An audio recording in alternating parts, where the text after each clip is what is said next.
And here's a familiar face. Hi, Martha. Hi, here Is we that are. Porthos? This is Porthos.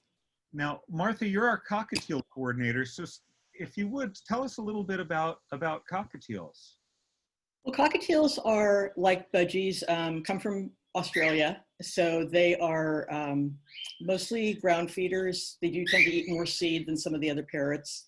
And I call them kind of dry birds because they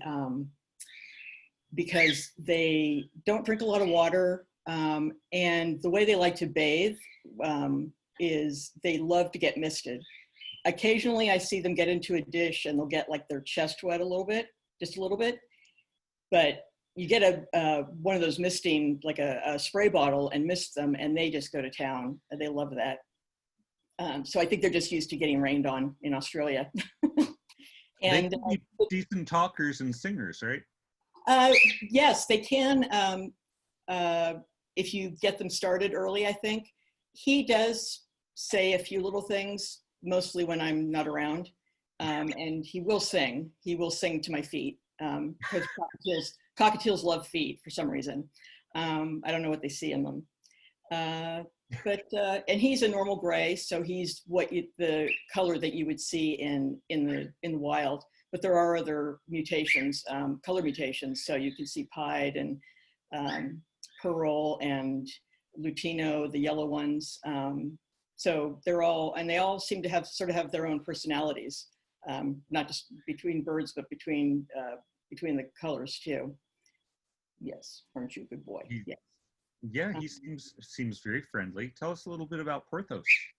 Porthos came to us 12 years ago, and he was rescued with a couple other birds, actually 4 other cockatiels that were free-flighted in a mobile home that the rescuer said smelled like meth and crack and cigarette smoke, and it was just a terrible place for really anything to live. Plus there were 6 cats. And he came with 2 buddies, and they got called the 3 Musketeers. Right. So Athos, Porthos, and Aramis, and were adopted that way. And when the other 2 had passed on, the adopter couldn't take him to an apartment she was moving into. So we took him. We took him back because Mickaboo birds are always Mickaboo birds. We will always take them back. Yes. Aren't you a good boy? Are you talking? Are you talking to me? Huh? So the adopter had him for about 8 years, and then we've had him now for a couple of years, almost 2 years. And he's really sweet. He's a very good people person. He seems to like people more than other birds, although he gets along with the other cockatiels. And he likes to get scritches. Yep. He likes to fly. He flies really well. He can fly to my shoulder from the other room. And he eats well. He's just a really good, sweet bird. The reason he's plucked is when birds are in sort of close quarters and they don't have anything else to do, they will overpreen each other. And the other 2 birds that he came with looked fine, and he was the one that got all the preening. So a lot of the feathers won't grow back because the feather follicles have been damaged. Right. But he's still so cute, aren't you? He's a real boy. Now, should cockatiels like budgies be in pairs or groups, or? Absolutely. Even though he likes people, we really prefer that all cockatiels be at least with another cockatiel. They're flock birds. They love to be with other birds, and sometimes they'll, even if it's not their own species, they will tend to bond with them. We've recently seen 2 instances of conures bonding with cockatiels. So that's sort of interesting. Are you taking? We can all get along, right? We can all get along. Yeah, they can, but you have to be very, very careful. Yeah.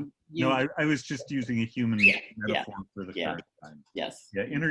We actually, at Mickaboo, we stress that you need to be really careful with individual birds being out together, and especially with different species, and most especially with different species of different sizes, because it's just way too fast and easy for somebody to get really, really badly hurt. Right, right. Yes, yes, baby. Yes. Yeah. And this is what, so what he likes to eat is all the birds get this, the nutrient cakes Yep. that we get from our vet. And they also get a lot of greens, dark leafy greens. They get broccoli, carrots, kale.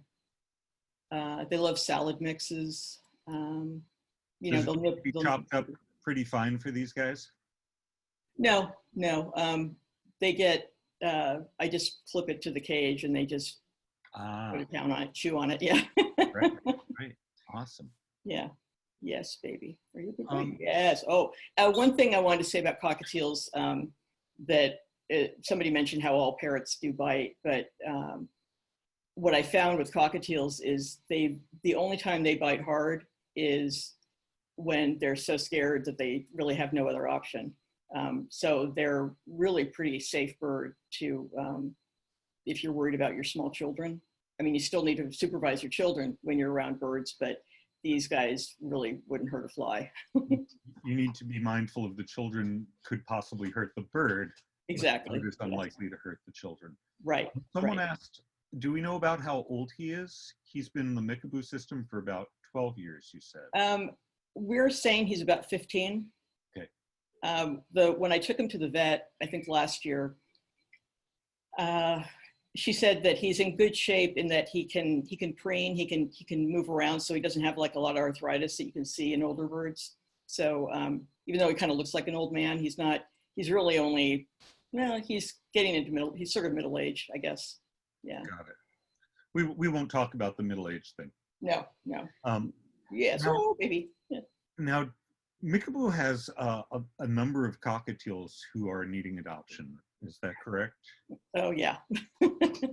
Because they're a popular bird, they come in larger numbers again. A lot of strays. And then people just surrender them for a variety of reasons. But sometimes it has to do with allergies because these birds can be really dusty.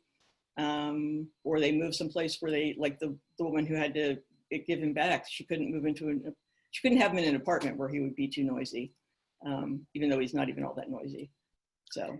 Yeah, cockatiels aren't particularly noisy birds. When you get 13 of them in a room, though, they are. Yes. Yeah. They wake me up every morning. Yeah. Most adopters don't tend to have 13, though. Boy, No. what a sweet boy he is. Yes, you are. You're so sweet. You're such a good boy. Do we have other questions about cockatiels or about Porthos coming in? So lifespan of cockatiels, they can live to be 30, 32 years old. Right. Yeah. Yeah. A lot of people, most of the people that I've met in doing home visits say their birds live to be 18 to 25 maybe. Right. And some of it just depends. Like a lot of the birds that we get, maybe they had not a very good start and had an all-seed diet. So, you know, maybe they won't live to the absolute ultimate lifespan, but we give them the best life we can while we have them. So question just came in, can a budgie and a cockatiel share a cage? They can. You want to make sure the cage is big enough so that the cockatiel can get away from the budgie. Even though the budgie is smaller. Budgies will just harass another bird no matter what. They're like hummingbirds, you know, they don't know how small they are. And one of our volunteers said that one of the best methods of cockatiel birth control is to put a budgie in a cage with them. Because that keeps them from even thinking about wanting to have babies. So they can, but again, like you said, you have to be careful with any two birds and keep an eye on them. Yeah, so, and give them lots and lots of space. Thank you so much, Martha. Let's see, sure. We are at time. Okay. We are going to open